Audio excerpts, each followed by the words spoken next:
देसिया आप खोल के महाद लोना कोचिया मये बाहर जाए से पहले हो परदेसिया आप खोल के महाद लोना कोचिया महाद लोना कोचिया कोचिया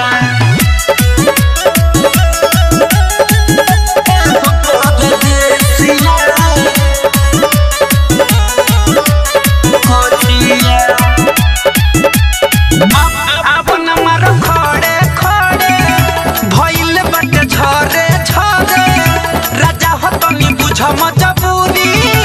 अकेले रहम घरे अपन मार खड़े खड़े भइल बाटे झरे झरे राजा हो तनी बुझ मजबूरी अकेले रहब घरे तनी को बुझत ना बतहरा हो देवरल बइले बलहरा हो आबो जो बना छुए राजा ना तो हो जाई बसिया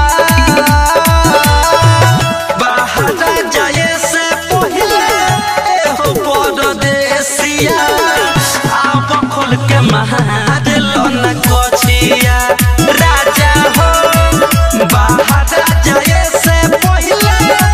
हो परदेसिया आप खोल के महाद लोना कोचिया महाद लोना कोचिया कोचिया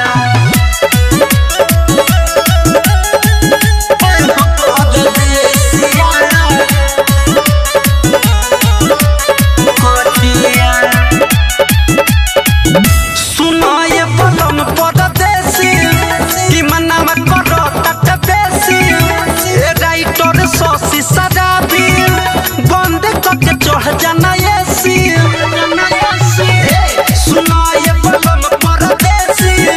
कि मना करो तट बेसी राइटर सोसी सदाबी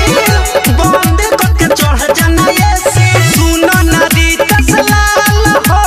दाता से कटल न गाल हो धीरे धीरे झूला खोलो बंद करके आँखिया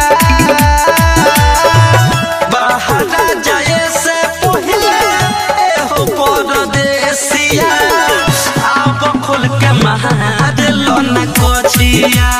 मये बाहर